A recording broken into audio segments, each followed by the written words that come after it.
はい、皆さんこんにちは、スピードハウス開発担当石川です。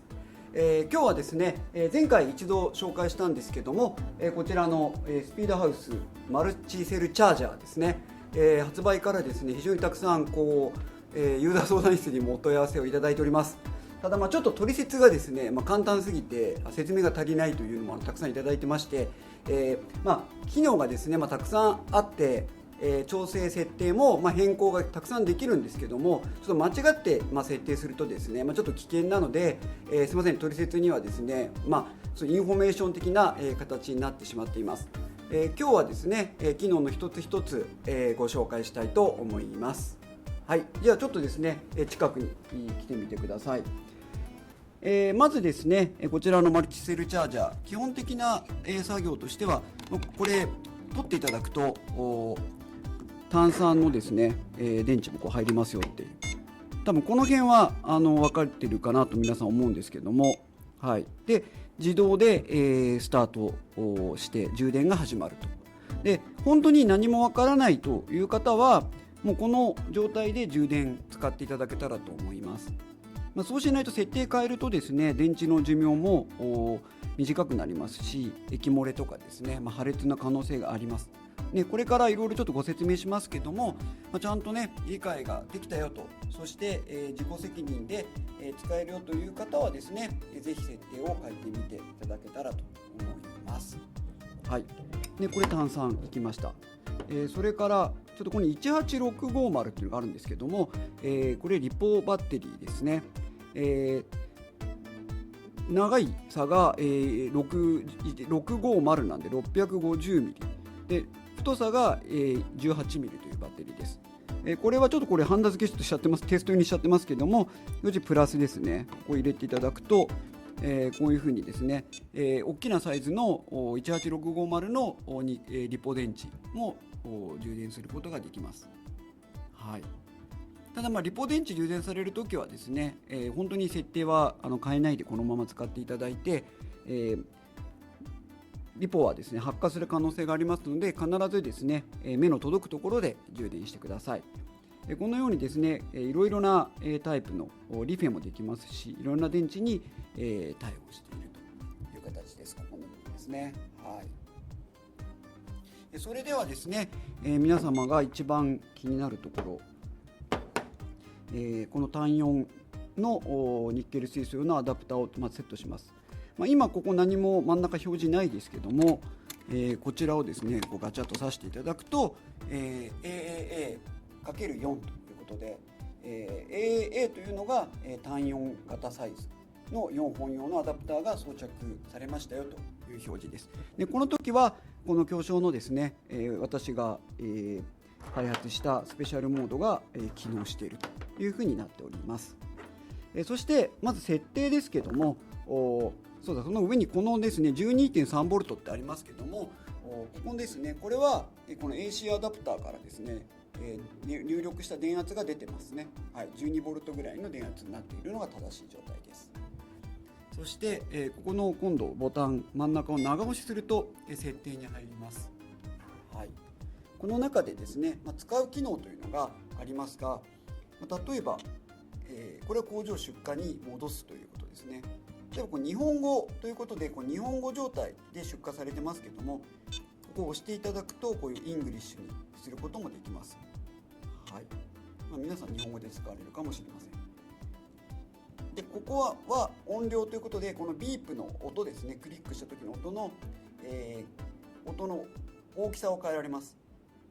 これ例えば中、低い、なしとできますので、音うるさい時はオフにしてください。で今はちょっと分かりやすいように高いにしておきます。これバックライトは明るさですね。そして、皆さん一番気になるのがこのデルタ V 検出というところですね。はい、今は、ここが、5mV というふうになってますけども、こちらは、5mV が標準で3までいきます。3にすると充電が浅くなると考えてください。そして深くなる方は実は15までいけるんですけど、これはこの前も説明したかもしれないですけど、15だと確実に電池が壊れるかなというふうに思います。でこの部分っていうのをちょっとねノートでどういう作業かっていうのをやっていきたいんですけども、今ちょっと一回これは抜け出します。戻る。で電池をこうセットしてください。でほっとけば、これはオートスタートします。でこの時に見ていくと今ねグラフがこれちょっと最後放電しちゃってましたね。ちょっと一回やめますね。一番最後の動作がちょっとメモリーされているので、先ほど放電してたので放電が残ってしまってました。で充電でスタートしていきます。そうすると充電中というふうになりました。はい、そして今ここが赤い線がだんだんこう上に上がっていくんですけども、これは右側が時間、そして上がですねこれ電圧になりますね。はい、はい、でどんどん上がっていきますけども、これちょっと時間を短くするとこれですね、ちょっと左側のノートの方を取っていただくと、このようにですねここに上がってまいります。はい、で上がっていった時にだいたいフレッシュな電池だと多分 1.42 ボルトぐらいかなになると思うんですけども、ここからこう下がっていくんですね。でこの下がった時にどれだけ下がった時に充電をカットするかという、ここがマイナス先ほどのデルタ V、 今ここが標準は5ミリボルトに設定されているよという形なんですね。これは電流を一定に保つとこの電圧が上がっていった時に満タンになると電池の中でですね、ガスが発生し始めて抵抗が下がります。そうするとこう落ちていくんですね。で深くするということはどんどんここ切れるところが後になっていくんですね。これずれていく。でこれ時間です。でそうすると過充電になっていくということなので、電池が傷みやすくなると。ただ満タン以上にこう詰め込むこともできるよということなんですけども、ここは自己責任でやっていただけたらと思っております。はい、じゃあちょっと一回戻ります。でそれからマイナスデルタ V があって容量リミットっていうのがありますけども、これはですね充電していった時に、この電池だとですね、確かミニマムが750かなだと思うんですけども、充電が何かの異常でカットされない時に、自動で安全装置かけますよという意味です。これこの後ご説明します。はい、でこれはオート充電、これ入れてから何秒間ほっとくとオートで充電始まるかというものですね。はい、でこれは後ほど標準を切り替える時間を何秒ごとにしますかということで、今はこれ標準は10秒になっているという形です。で戻ります。それではですね、ちょっとこれ入れてみましょう。はい、そして、はい、充電が始まっていきます。でここのちょっと表示のね説明をしたいと思います。まずこの一番ここですね、0今1になってました。これは容量がどれだけ入っているかという形ですね。この1ミリアンペアアワーズっていうのは1ミリアンペアで1時間流せる分だけの電気が中に充電しましたよということを示します。はい、そしてこの 1.26V ですね、これは現在のバッテリーの電圧が 1.26V であると。そして電流が 0.50A で流れていますよという形ですね。そしてここは充電している時間、それからここは今電池の内部抵抗ですけども、これは電池端子の抵抗値も含んでいるというふうに考えてください。それから電池の温度が33度ですね。これちょっとアダプターもついちゃってますので、アダプターを返した時の温度というふうになります。はい、でこれ真ん中を押してください。そうするとここに 19mWh っていうのがありますけども、先にこっちの方が分かりやすいですね。 639mW、 このミリワットっていうのは電力ですので 1.27V と 0.5% かけた値が表示されています。常にどれだけの電力が今電池に流れ込んでいるかという形です。でこちらの 26mWh というのはささらにそれにですね、これ時間がかかってる形なんですけども、総電力量ですね、どれだけのエネルギーが蓄えられているかと、これあくまで流して入れてる方なので本当に入ってるかどうかはこれは分からないんですけども、その値になります。でこの 14mAh っていうのは、中に電気流れた電流かける時間なんですけども、これは電圧も加味されているので、ここの充電終わった時に、一番この数字が大きくなるものが、トータルとしてのエネルギー量としては一番多いよということが、ここの値を見ると分かるという形です。あくまで充電しようとした値なので、中で何%蓄えられているかっていうのは電池の劣化度とかによっても変わっていきます。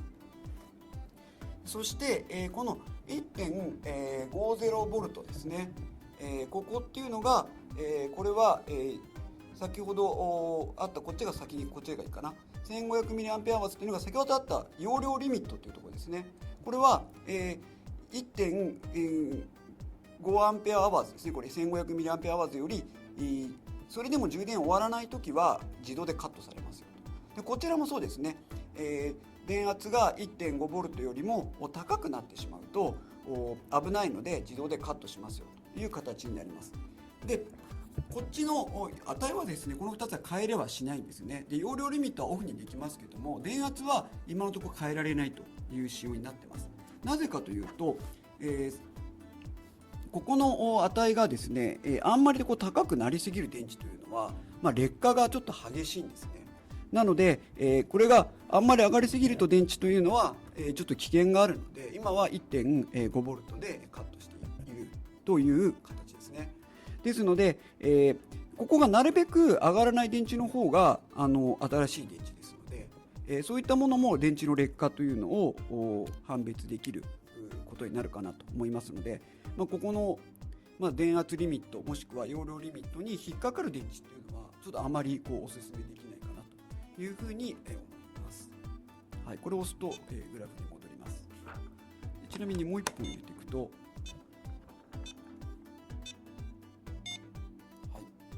い、でこの時に今は、この2番目のセルが表示されてますね。で先ほどの10秒というのがあったと思うんですけども、これ待っていくと10秒するとこの左側のセルに今表示が切り替わりましたよということで、先ほどの10秒というのがここに来ました。でもっとどんどん次々見たい人は短くしていただく、もしくはこれを押していただくと表示されるセルは変わっていくという形になっています。はい、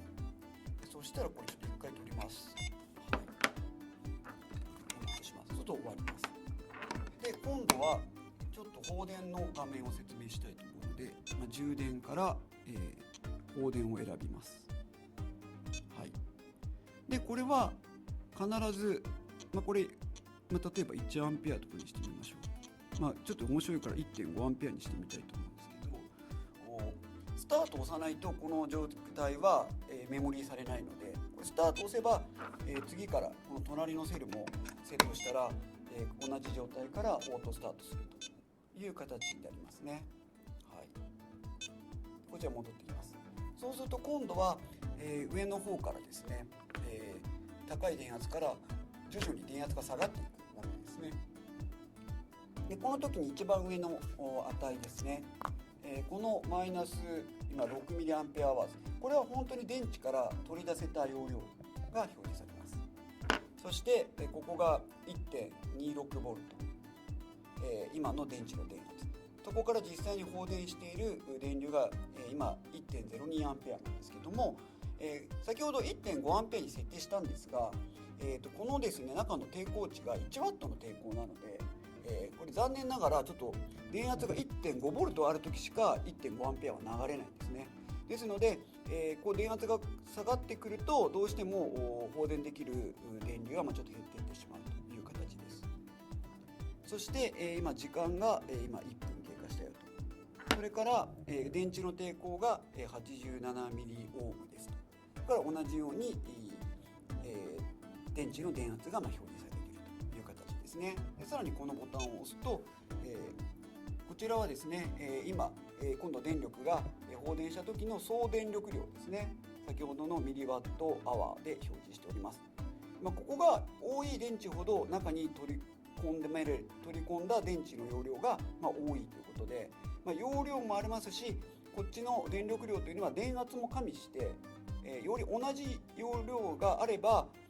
こっちの電力量が多い方が電圧が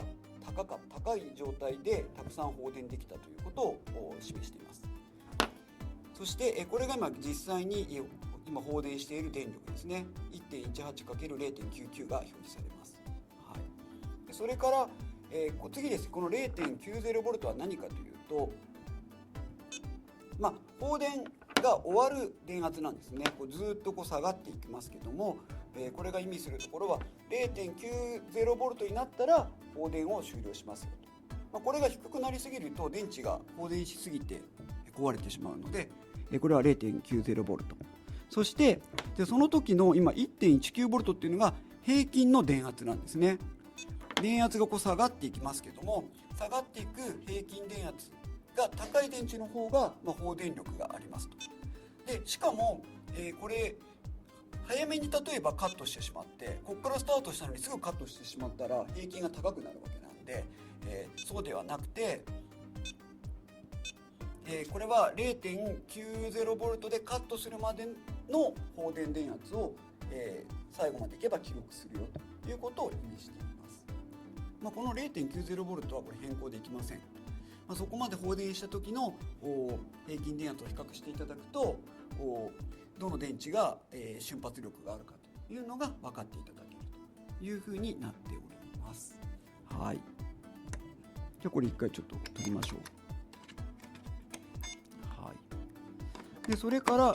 他の機能としてはちょっとご紹介したいのが、この保管はね、立方用なんで 60% ぐらいに容量を押して保管す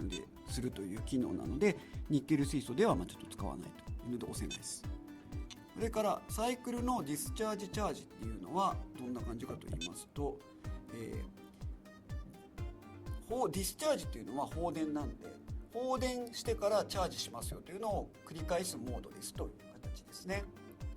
充電電流が、例えば 0.8 ぐらいがいいでしょう。で放電が 1.5 アンペアで、これは3回やりますよっていう意味ですね。これスタートしていただきますと、こうやって、同じような画面が出ますけども、ちょっと違うのはここに今サイクルの何回目か3回セットしたうちの1回目のディスチャージからチャージが出ているということが表せられます。はい、で今放電してなくなって、これグラフ的には下がって、放電して充電して放電してっていうグラフが今度見れるようになってまいります。で一番最後に、放電容量と一番最後に充電した時の充電容量が両方見れるようになる形という形ですね。はい、チェック外します。そして、これだと始まっちゃいますので、これで逆にこれはチャージしてからディスチャージするということで、最後に放電した状態で取っときたいよっていう場合もあると思うんですよね。例えばレースの前で当日の朝充電するからっていうので、前の日はちょっとディスチャージしておいておきたいとか、3日前にはディスチャージしておいておきたいとかですね、ちょっと始まっちゃいましたね。そういったことができるようになっています。はい、そして、このねアナライズというのがありますけども、これもですね基本的には先ほどの値が入ってますけども、はい、これは1回だけやるっていうので、ディスチャージしてチャージしてディスチャージするということで、あんまり難しい設定しなくても1回だけやることによってこの電池の容量を知りたい時ですね、そして平均電圧も出ますので、一番便利にセットができるかなというふうに思います。これで、同じ状態で電池をセットして計測していただくと、どの電池がね調子いいかっていうのを見れるかなというふうに思います。そして一番最後はこのアクティブ化っていうのがあるんですけども、これもちょっと似てるんですが、これは電圧がゼロになった電池をしばらく放置してしまって、普通に充電した時に、充電がかけてもですねすぐに止まってしまう時があるんですね。それはですねちょっとこれグラフを見ていただくと、もうゼロからスタートしている電池がなかなか上がってこない。でちょっと上がるけどすぐちょっと電圧が下がるみたいなことが起こるんですけども、そうするとここをデルタ V と、コンピューターが誤認してしまって電池を終了してしまうんですね。ですのでこれアクティブ化をすると最初のこの部分を少し無視して、なんとかこう電圧が上がってくるのを待つという、そういうモードになっています。はい。でだから何回もディスチャージディスチャージしてディスチャージしてチャージしてっていうのを、もしくは弾かれたらもう一度リトライするっていう形で、電池をなんとか活性化して元に戻すという機能になっています。はい。だいたいですね、このような機能が、ついております。ですので、一番おすすめとしては、これたくさんこう例えばですね、おすすめとしてはですね、セットしてここをアナライズ化すると。で私は0.8アンペア充電の 1.5 アンペア放電ぐらいを推奨しておりますが、これでスタートしていただいて、はい、1本目がスタートですね。そして2本目もスタート、3本目もスタートして4本目もスタート、ね、こうすると4本の電池が順番にどんな性能か分かりますので、こういった形で、電池をお手持ちの電池10本あったり20本あったりすると思うんですけども、その電池の中から、良い電池を、4本選んで、ここぞという時に使うというのが、非常に有効的かなというふうに思っております。はい、今日はですねこんな形でちょっと長くなってしまいましたけども、マルチセルチャージャーを、ご紹介いたしました。ぜひですね、安全に使っていただきながら電池の最高の性能をですね、引き出してください。はい、こちらのですね、ミニッツチャンネルね、面白かったと思う方はぜひチャンネル登録もお願いいたします。ありがとうございます。